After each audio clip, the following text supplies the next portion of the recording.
Corona virus যখন আমাদের দেশে হানা দেয় তখন মানুষ খুবই আতঙ্কিত ছিল, তাই না? অনেকেই তো অনেকের মুখ পর্যন্ত দেখত না, সবাই সবার দূরে দূরে থাকত, সবাই আতঙ্কিত ছিল। তাই আজকে আমরা দেখতে চলেছি করোনা ভাইরাসের চেয়েও দ্বিগুণ বেশি শক্তিশালী জম্বি ভাইরাস নিয়ে, যেটার নাম হচ্ছে জম্বাইভর। এটি মূলত একটি জম্বি সার্ভাইভাল সিরিজ, যেটা মাত্র কিছুদিন আগে নেটফ্লিক্সে রিলিজ হয়েছিল। আর রিলিজ হওয়ার মাত্র কয়েকদিনের মধ্যেই এই মুভিটি পুরো বিশ্বে ব্যাপকভাবে আলোড়ন সৃষ্টি করেছে। কম বেশি আমরা সবাই তো all of us are dead সিরিজের কথা জানি। আর আপনিও যদি all of us are dead সিরিজের একজন ফ্যান হয়ে থাকেন, তাহলে আজকের এই সিরিজটিও আপনার জন্য দুর্দান্ত হতে চলেছে। কারণ এই সিরিজেও এমন একটি হাই স্কুল গ্রুপকে দেখানো হয়েছে যারা কিনা জম্বি ভাইরাসের ফলে তাদের স্কুলের মধ্যেই আটকা পড়ে যায়। আর পুরো স্কুলের মধ্যে জম্বিরা তাদেরকে এমনভাবে ঘিরে ধরে যে তাদের সেখান থেকে বের হওয়ার মতো সমস্ত রাস্তা বন্ধ হয়ে যায়। সেই সাথে মোবাইল নেটওয়ার্ক, বিদ্যুৎ লাইন, পানির লাইন সবকিছুই গভর্নমেন্টের পক্ষ থেকে বন্ধ করে দেয়া হয়। এমনকি তাদের কাছে খাওয়ার মতো কিছুই থাকে না। এমন এক ভয়ানক পরিস্থিতিতে স্টুডেন্টরা কিভাবে সার্ভাইভ করবে, সেটাই আমরা দেখব আজকের এই অসাধারণ সিরিজটির গল্পে। যদিও all of us are dead এবং এই সিরিজের কনসেপ্টে কিছুটা মিল রয়েছে, কিন্তু দুটো সিরিজের গল্প সম্পূর্ণ আলাদা। তাই সিরিজের শুরু থেকে শেষ পর্যন্ত কোনো জায়গাতেই আপনাদের কাছে বোরিং লাগবে না। তাহলে চলুন ঘুরে আসা যাক নেটফ্লিক্সে ভাইরাল হওয়া দুর্দান্ত এক জম্বি সিরিজের গল্প থেকে। তো গল্পটি শুরু হয় বিশাল বড় একটি স্কুলের মধ্যে, যেখানে হঠাৎ করেই ভয়ানক এক জম্বি ভাইরাস ছড়িয়ে পড়েছিল। আর এই ভাইরাসটি এখন এত বেশি মহামারী আকার ধারণ করেছিল যে শহরের প্রত্যেকটি আনাজে কানাজে এখন ছিল ভয়ানক সব জম্বিরা। তাই শহরের মানুষেরা যে যেখানে ছিল সেখানেই আটকা পড়ে গিয়েছিল। জম্বিদের জন্য কেউ কোনো জায়গা থেকে বের হতে পারছিল না। এমনকি স্কুলের মধ্যে যে সমস্ত স্টুডেন্টরা ক্লাস করছিল তারাও স্কুলের মধ্যে আটকা পড়ে গিয়েছিল। এবার আমরা সেই স্কুলের একটি ক্লাসরুমের মধ্যে অনেকগুলো স্টুডেন্টদেরকে দেখতে পাই, যারা কিনা জম্বিদের হাত থেকে বাঁচার জন্য এখানে লুকিয়েছিল। তো এখানে আমরা নিয়ং নামেক একজন মেয়েকে দেখতে পাই। নিয়ং এখানে তাদের প্রফেসর রয়কে ফোন করে। নিয়ংয়ের মা আসলে 6 মাস ধরে মৃত্যুর সাথে পাঞ্জা লুটছে। এদিকে তাদেরকে বন্ধ রুম থেকে বের করার মতো তেমন কেউ ছিল না। এজন্য নিয়ং প্রফেসর রয়কে ফোন করে বলে যাতে করে সে তার মায়ের খেয়াল রাখে। তবে ঠিক এমন সময় প্রফেসর রয় টিভিতে একটি নিউজ দেখতে পায়, যেখানে দেখানো হচ্ছিল যে পুরো ব্যাংকক জুড়ে জম্বি ভাইরাস ছড়িয়ে পড়েছে এবং এই ভাইরাসটি শুরু হয়েছে নিয়ংদের স্কুল থেকে। আর বর্তমানে পুরো শহরের অবস্থা অনেক বেশি খারাপ। এই খবরটি দেখে প্রফেসর রয় অনেক বেশি হতাশ হয়ে পড়ে, যেখানে নিয়ংয়ের মা ভর্তি রয়েছে। প্রফেসর রয় তখন নিয়ংয়ের মায়ের বেডের কাছে যায়। সেখানে কিছু অদ্ভুত মেডিসিন রাখা ছিল। সে তখন সেই মেডিসিনগুলো অবাক হয়ে দেখতে থাকে। এদিকে স্কুলের আরেক দল স্টুডেন্টদেরকে দেখা যায় তারাও জম্বিদের অন্য একটি ক্লাসরুমে লুকিয়েছিল। সেখানে বাহির থেকে অনেক জম্বি তাদের দরজায় নক করছিল। অবস্থা খারাপ দেখে প্রণামের একটি ছেলে তার ফ্রেন্ডকে বলে যে বাঁচতে হলে তাদেরকে এখন এখানকার জানালা দিয়ে লাফ দিতে হবে। এরপরে তারা সবাই সেখান থেকে লাফিয়ে অন্য একটি বিল্ডিংয়ে চলে যায়। সেখানে নিংয়ের ভাই নানও ছিল। নান যখনই নিংকে দেখতে পায় তখন সে সঙ্গে সঙ্গে তাকে ফোন করে। তবে নিং তার ভাইকেও এখানে দেখে আরও বেশি দুশ্চিন্তায় পড়ে যায়। তারা দুইজন মূলত মুখোমুখি দুটো বিল্ডিংয়ে ছিল। তো ঠিক এমন সময় তারা সবাই দেখতে পায় যে স্কুলের ওপর থেকে কেউ একজন সোজা নিচে পড়ে গিয়েছে। এটা দেখে তারা সবাই অনেক ভয় পেয়ে যায়। এমন সময় একটি ছেলে নিংয়ের হাত থেকে ফোনটি নিয়ে সকলকে বলে যেভাবেই হোক এখান থেকে লাইব্রেরিতে চলে যেতে, কারণ সেটি এখন তাদের জন্য একমাত্র সেফ জায়গা হতে পারে। এরপরে দুটো গ্রুপেই নিজেদের মধ্যে ডিসকাস করে লাইব্রেরিতে যাওয়ারই সিদ্ধান্ত নেয়। কিন্তু লাইব্রেরি তাদের বিল্ডিং থেকে অনেক দূরে ছিল, আর তাদের চারিপাশেই তো রয়েছে ভয়ানক সব জম্বিরা। তাই জম্বিদের চোখ এড়িয়ে অনেক ধীরে ধীরে দুটো গ্রুপে আলাদা আলাদাভাবে লাইব্রেরির দিকে যেতে থাকে। এমন সময় দেখা যায় একটি মেয়ের ফোনে রিং বেজে ওঠে। তাকে জানানো হয় যে তার বাবাও এই ভাইরাসে আক্রান্ত হয়ে গিয়েছে। এ কথা শুনে মেয়েটি সেখানে ভীষণ কাঁদতে শুরু করে। তখন অন্য একটি মেয়ে তার হাত থেকে ফোনটি সেখান থেকে নিয়ে যায়, কারণ এই জায়গাটি কথা বলার জন্য একদমই সেফ ছিল না। এমন সময় হঠাৎ করেই তারা বুঝতে পারে যে তাদের আশেপাশে অনেকগুলো জম্বি চলে এসেছে। এদিকে কিন নামের একটি ছেলে সবাইকে একটি স্পিকার দেখিয়ে বলে এটা যদি তারা একটি নির্দিষ্ট জায়গাতে রেখে অন করে দেয় এবং এটার মধ্যে তারা মিউজিক প্লে করে দেয়, তাহলে জম্বিরা আকৃষ্ট হয়ে সেদিকে যেতে থাকবে, আর সেই সুযোগে তারা লাইব্রেরির দিকে চলে যেতে পারবে। এখানে প্রত্যেকের কাছে আইডিয়াটি বেশ পছন্দ হয়, কিন্তু কেউই দূরে স্পিকারটি সেট করতে যাওয়ার মতো সাহস পাচ্ছিল না। এমন সময় খুব সাহসিকতার সাথে প্রাউ নামক একটি মেয়ে এই কাজটি করতে রাজি হয়ে যায়। এমন সময় লুই একটি নোটিফিকেশনে দেখতে পায় যে গভর্নমেন্ট ভাইরাস সংক্রমণ বন্ধ করার জন্য সব ধরনের নেটওয়ার্ক, ইলেকট্রিসিটি এবং পানি বন্ধ করে দেওয়ার জন্য অর্ডার দিয়েছে। এদিকে যখনই প্রাউ স্পিকারটি সেট করে সেখান থেকে ফিরে আসতে চায়, তখনই ব্লুটুথের সাথে কানেক্টেড হয়ে রিং বেজে ওঠে। এতে প্রায় অনেকটাই ঘাবড়ে যায়। এ সময় দেখা যায় সেকেন্ড ফ্লোরে একটি জম্বি দাঁড়িয়ে আছে। অন্যদিকে রিংয়ের গ্রুপের ক্ষেত্রেই পুরো ব্যাপারটি কিছুটা সহজ ছিল, কারণ তারা জম্বিদের মুভমেন্ট অনেকটাই বুঝে গিয়েছিল।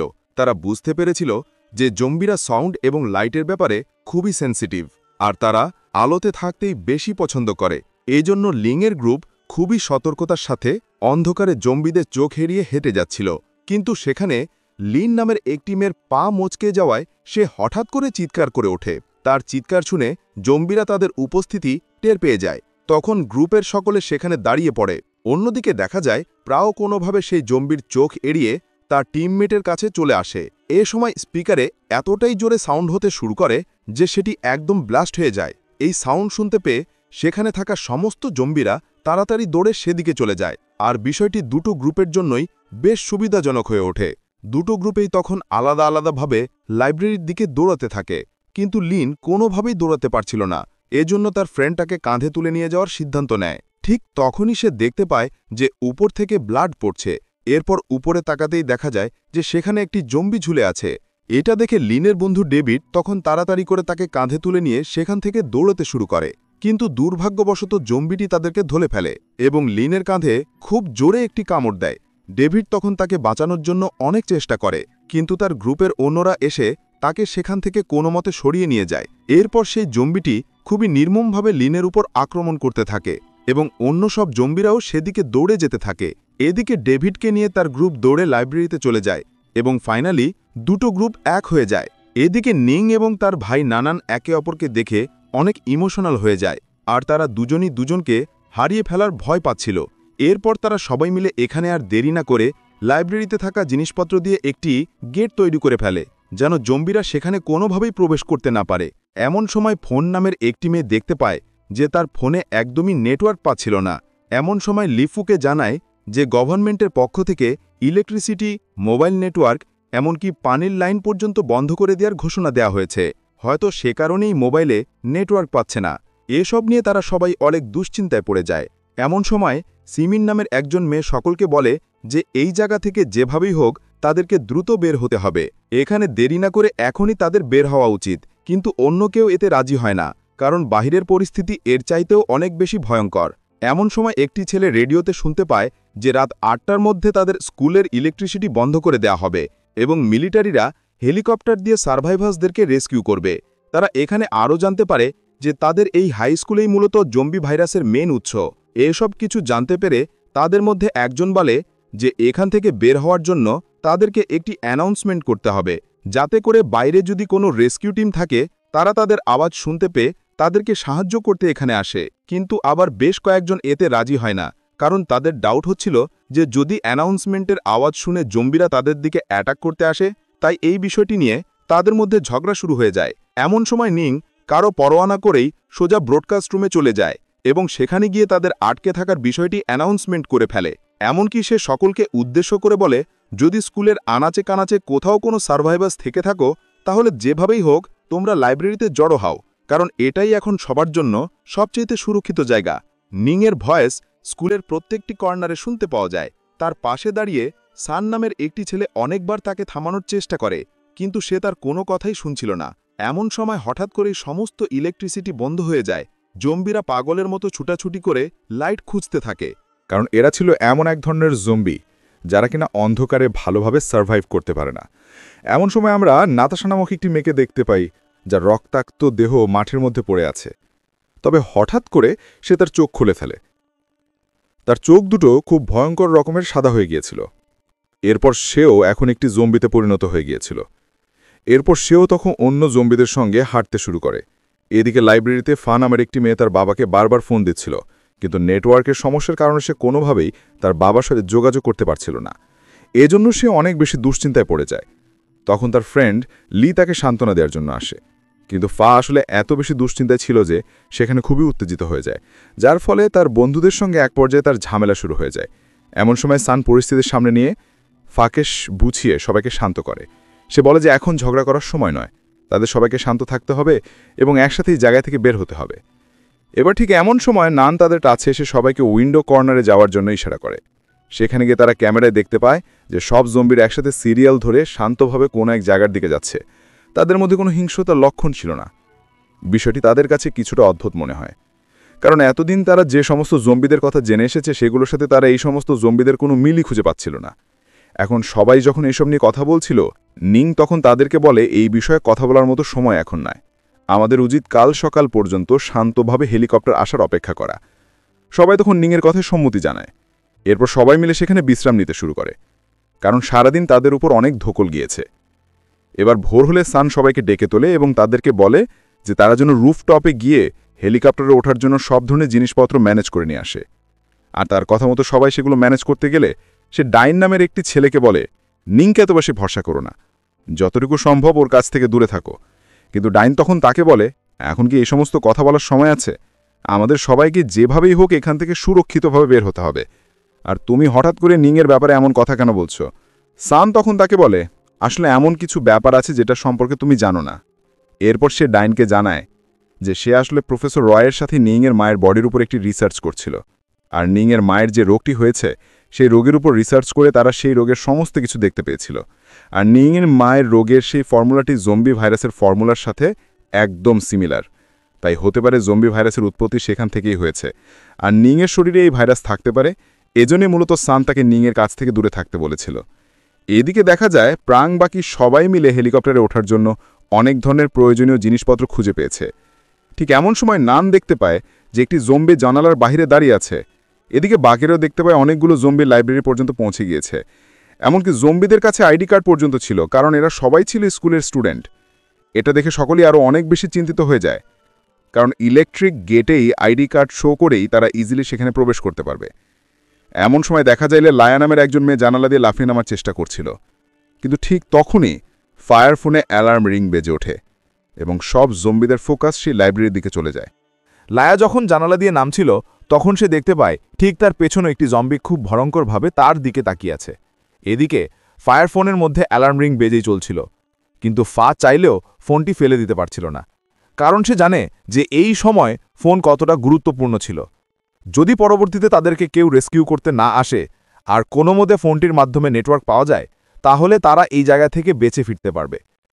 তাই ফা তখন তার ফোনটি সঙ্গে করে নিয়েই লায়া যে জানালা নিয়ে বেরিয়ে গিয়েছে সেই জানালা দিয়ে বের হয়ে যাওয়ার চেষ্টা করে। তবে এমন সময় সে দেখতে পায় যে লায়ার উপর একটি জম্বি খুবই ভয়ানকভাবে আক্রমণ করেছে। এটা দেখে সে ভয়ে চিৎকার করে তার গ্রুপের কাছে যেতে শুরু করে। গ্রুপের সকলেই তখন জম্বিদের ভয়ে এদিক সেদিক আলাদা হয়ে ছুটছিল, আর জম্বিরাও তাদেরকে তাড়া করছিল। প্রাও আবার তার কাছে সেফটির জন্য একটি বড় ছুরি রেখে দিয়েছিল। এদিকে সকলে দৌড়ে ফায়ার ডোরের ভেতরে ঢুকে পড়ে, কিন্তু দুর্ভাগ্যবশত একটি জম্বিও তাদের সাথে সেখানে চলে যায়। তখন প্রাও তার সেই ছুরিটি দিয়ে সোজা জম্বিটির উপর আক্রমণ করে বসে, যার ফলে এবারের মতো সবাই বেঁচে যায়। এদিকে ফাই এবং তার সাথে আরও দুজন মেয়ে জম্বিদের ভয়ে ছুটে চলছিল, কিন্তু তখনই তার অ্যালার্ম রিং কিছুতেই বন্ধ হচ্ছিল না, যার ফলে সমস্ত জম্বিরা সাউন্ড পেয়ে তাদের দিকে ছুটে আসতে শুরু করে। এটা দেখে আর কোনো উপায় না পেয়ে বাকি দুজন মেয়ে ফাকে ছাড়ে সেখান থেকে দৌড়ে পালিয়ে যায় এবং সব জম্বিরা এসে ফায়ের উপর ঝাঁপিয়ে পড়ে। অর্থাৎ ফাও জম্বিদের হাত থেকে কোনোভাবেই বাঁচতে পারে না। এটা দেখে সবাই অনেক কষ্ট পায়, বিশেষ করে ডেভিডি কোনোভাবে মানতে পারছিল না, কারণ ফা ছিল তার বেস্ট ফ্রেন্ড, আর গতকাল সে ফায়ের মতো নাতাশাকেও হারিয়েছে, সেও তার বেস্ট ফ্রেন্ড ছিল। এদিকে এমন সময় সবাই লক্ষ্য করে যে ডেভিডের হাতের মধ্যে একটি ক্ষতচিহ্ন রয়েছে। এটা দেখে সকলেই অনেক ভয় পেয়ে যায় আর তার কাছ থেকে কয়েকবার দূরে সরে যায়। এদিকে ডেভিডও এটা লক্ষ্য করে অনেক ভয় পেয়ে যায়। তার কাছে মনে হচ্ছিল যে সে এক্ষুনি জম্বিতে পরিণত হয়ে যাবে, তাই সে এখানে সবাইকে তার কাছ থেকে দূরে সরে যেতে বলছিল আর সে চিৎকার করে কাঁদছিল। কিন্তু এমন সময় ডেভিডের কাছে সান আসে। সান আসলে ছিল ডেভিডের বড় ভাই। সান তখন ডেভিডকে সান্ত্বনা দিয়ে বলে, তুমি কোনো চিন্তা করো না, তুমি যদি সত্যি সত্যি জম্বিতে পরিণত হয়ে যাও তাও আমি তোমার পাশেই থাকব। এটা শুনে ডেভিড অনেক ইমোশনাল হয়ে যায়, কিন্তু তারপরও সে সানকে সবাইকে নিয়ে চলে যেতে বলে। তবে এমন সময় সান ডেভিডের ক্ষতটি চেক করে দেখতে পায় যে এটা আসলে জম্বিদের আক্রমণের কারণে নয়, বরং ডেভিডের হাতের ভেতরে একটি কাচের টুকরো ঢুকে গিয়েছিল। অর্থাৎ তারা সবাই বিনা কারণেই ভয় পাচ্ছিল। এরা দেখে তারা সবাই যেন নিজেদের মাঝে স্বস্তি ফিরে পায়। এদিকে দেখা যায় নিংসহ আরও দুজন অনেক কষ্ট করে রুফটপ পর্যন্ত পৌঁছে গিয়েছে। সেখানে গিয়ে তারা রেস্কিউ করতে আসা কয়েকটি হেলিকপ্টার দেখতে পায়, আর তারা সেখানে হেলিকপ্টারগুলোকে সিগন্যাল দিতে থাকে। এ সময় নিং তার বাকি বন্ধুদেরকে ডেকে আনার জন্য সিঁড়ির কাছে চলে যায়, কিন্তু সেখানে গিয়ে সে দেখতে পায় যে অনেকগুলো জম্বি উপরের দিকেই উঠে আসছে। এরা দেখে সে অনেক ভয় পেয়ে যায় আর সে ছাদের দরজা খুলে রেখে উপরে উঠে আসে। এদিকে এই সুযোগে সমস্ত জম্বিরও সেখানে ঢুকে পড়ে। তাদেরকে দেখা মাত্রই হেলিকপ্টার দিয়ে তাদেরকে ওপেন ফায়ার করা হয় এবং এতে অনেকগুলো জম্বি সেখানেই মারা যায়। আর এখানেই আমাদের মুভির প্রথম এপিসোড শেষ হয়ে যায়। এর দ্বিতীয় বা শেষ পর্ব দেখতে চাইলে কমেন্ট করে জানাও।